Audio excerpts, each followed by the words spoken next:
Welcome to the Fantasy Throwdown Podcast. The Fantasy Throwdown Podcast. Bringing you the latest from the world of daily fantasy sports and gambling, so you can stop Googling how to join a squid game to cover all those parlays you thought were such a sure thing. Now, sit back and listen to one of the sharpest minds in the game. Here's your host, Dwayne Callender. Hello, everybody. Happy Memorial Day weekend. I am your host, Dwayne Callender. It is Sunday afternoon. We have a Game 7 tonight in the NBA. We have a Game 7 in the NHL tomorrow night. We'll do a show on that for the Rangers and Hurricanes. But let's talk about Game 7 between the Celtics traveling to Miami to play the Heat. The Heat stave off elimination in Game 6 with Jimmy Butler having a monster 40-plus point game, 4 steals, joins Michael Jordan as the only 2 players in NBA history to have multiple 40-plus games with 4 rebounds and at least 4 steals in a game in the playoffs.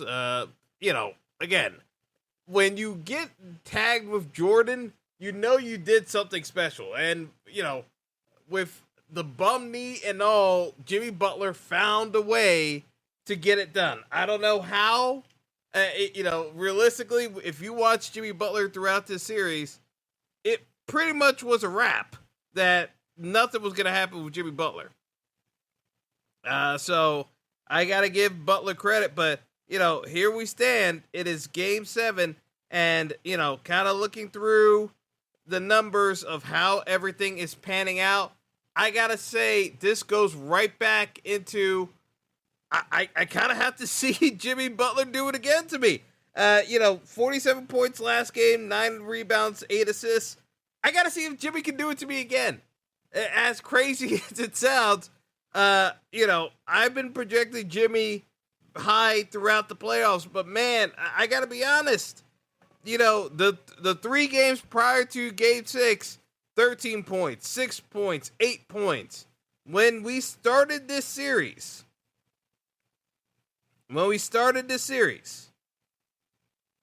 in Game 1, Jimmy had 41. Game 2, 29 in a blowout loss. The knee has not been the same since. And yes, he got it done Game 6, but man, they keep saying he's gotten treatment, but it's like, you don't know how that knee's going to respond because he played 46 minutes. He hadn't even touched 40 minutes outside of a couple of games between the Boston and Philly series, but he had been averaging around 38 minutes per game. 46 is an all high for the season, not just the playoffs, the season. So, I got to push it to say maybe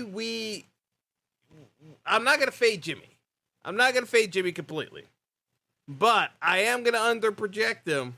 Because right now, across the platforms, everyone's projecting Jimmy to be around 48 points on average, fantasy-wise, tonight.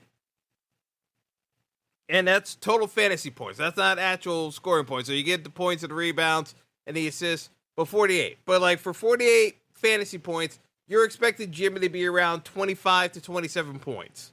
With everything else he does on the court, you're roughly around 25 to 27 points, and then the rebounds and the assists, that'll get you to around 50.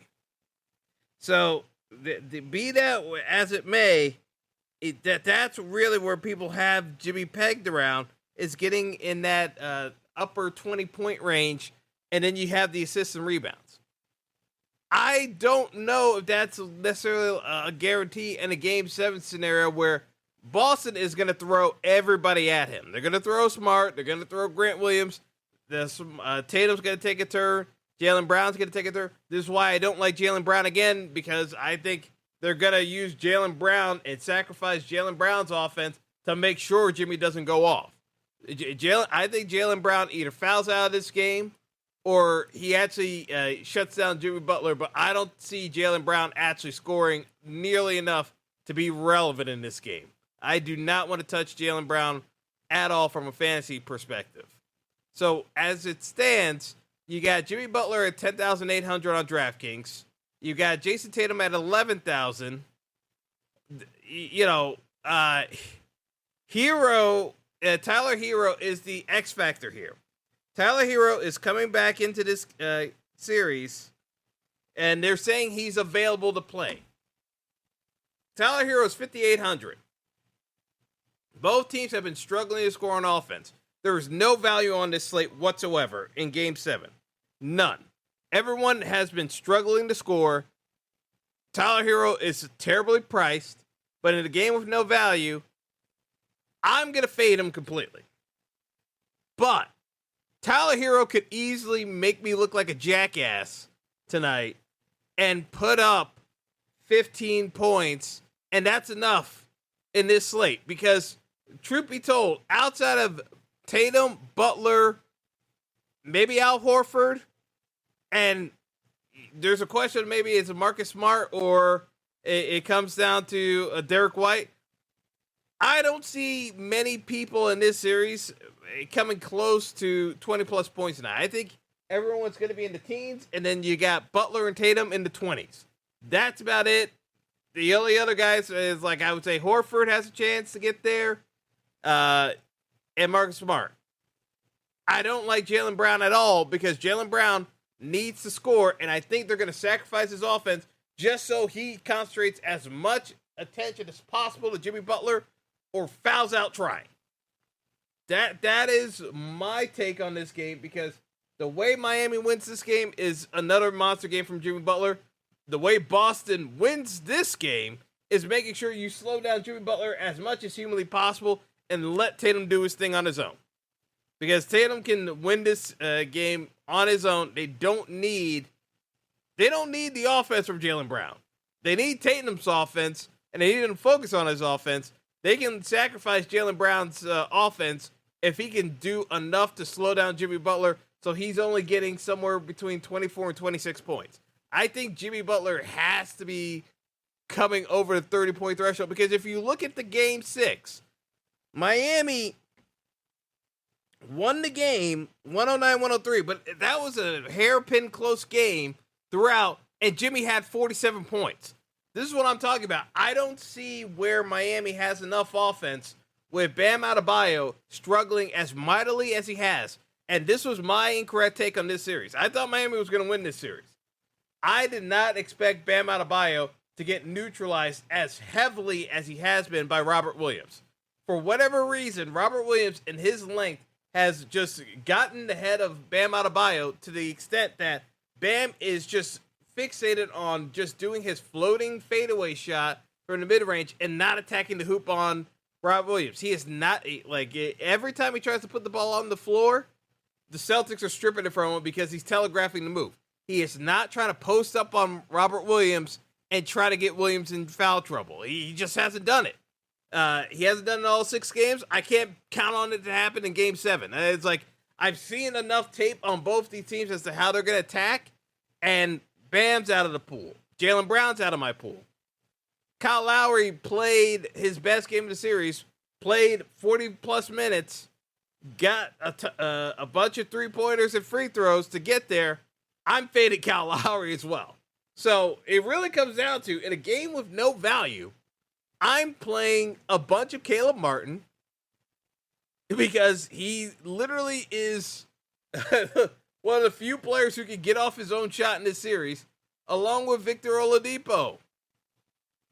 But the problem is that with Hero in this game, there's a chance Victor Oladipo doesn't play tonight. And I'm going to have to run that risk of Oladipo not playing because I'm banking on Tyler Hero being so ineffective that realistically, Spo pulls him by the second half, and then Oladipo gets his run. But the problem is that I look at this and say, Oladipo, like someone between Caleb Martin, Oladipo, and Gabe Vincent, one of these guys is not going to get run tonight. And I have no idea who. It's just bad all around. Duncan Robinson, you can fade. So I'm looking at this slate, and there's a lot of rough sledding here because Derek White is going to be heavily owned on this slate. at 6,200 on DraftKings, 9,500 on FanDuel. People are just going to gravitate towards Derek White because they need someone who's going to get playing time, and they know the Miami guys, it's just a huge question mark. So Derek White's going to get ownership.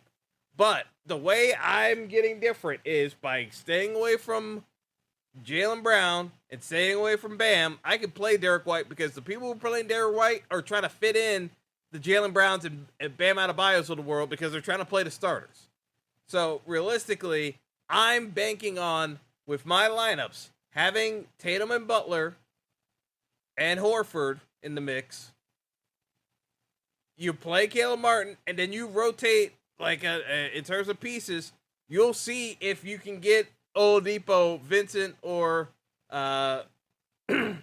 Caleb Martin playing time. Someone's going to bust. Someone is going to bust. We're burning lineups here. So this is not for the faint of heart slate. You're playing multiple lineups tonight. You should not feel good about your main lineup. If you're feeling uncomfortable about your main lineup, you're probably in the right direction. If you're playing a bunch of starters in your main lineup, you're probably not winning tonight. Because I just don't see it just being a strictly starters only night playing this slate. I think you're going to have to get a little bit different because with Hero being ruled in, it's going to cut into the minutes of the Miami guys, and someone's going to bust. I don't know who. So it's just one of those things where PJ Tucker's going to get ownership. It's not that I dislike PJ Tucker, but PJ Tucker's at 5,600, and PJ Tucker's ceiling is 22 points fantasy-wise. That's the ceiling. He'll probably get you somewhere between 14 and 18, but the ceiling's 22. It might win you the slate. It might if everyone busts, but if anyone has a good night, PJ Tucker lineups are going to get beat. That's just a simple fact of the matter. So, again, this is going to be one of the hardest NBA slates of the year to get right. And, it is what it is. It's Game 7. We'll see how it works out. But from my standpoint, with Tyler Hero being made available for the Heat, you should not be even remotely close to playing Max Strus, Duncan Robinson. Those two guys are done if a Hero's in.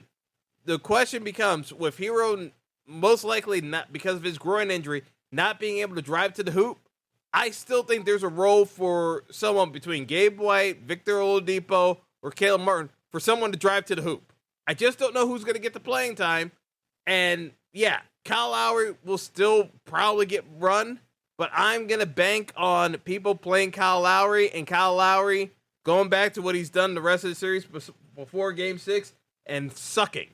So we shall see if Kyle Lowry shows up again. If Kyle Lowry shows up again, I'm probably toast. But I'm banking on Kyle Lowry having his one game of the series, and that's it. I'm off of Bam. I'm off a ton of guys tonight. You've heard me say a bunch of guys I don't like. It's not anyone that I love, because there are very real potential for 5 points or less dudes coming in tonight. It is what it is. But I think if you're truly thinking about shipping this slate, because we got 150K up top on DraftKings, we got 100K up top for FanDuel, I don't necessarily see a solo shipper emerging, but crazier things have happened. I just think you're going to have to get a little bit brave and play a dude that might get you 10 points or less. Because the potential ceiling for some of these guys, because everyone's afraid of playing them, if someone gets hot from 3, they're gonna continue to get run into Game 7 because they're gonna ride the hot hand. So you could get a Robert Horry type game from someone, and frankly, we don't know who. So I and even PJ Tucker, whom I've just told you is a 22-point game. Maybe you get a couple of random corner threes from PJ Tucker, and somehow instead of the 22 ceiling that I would expect from him, maybe he hits 30. I don't see it happening, but maybe he hits 30. And if PJ Tucker hits 30, you might actually ship the slate. That's the crazy thing about this Game 7. Because there are so many guys who are going to be struggling to score, all it takes is for one of these role player guys to get to 25 points. Because if they get to 25, they're probably locking out everybody else in the other ranges that you projected to get there. They won't get there because they won't get the playing time because the coaches are riding the hot hand. So, there you have it. It's going to be a wild Game 7, but I don't, if Bam Adebayo shows up somehow, I will eat my lunch on this one, but I just don't see it happening. Every game Robert Williams has played, Bam Adebayo has sucked it.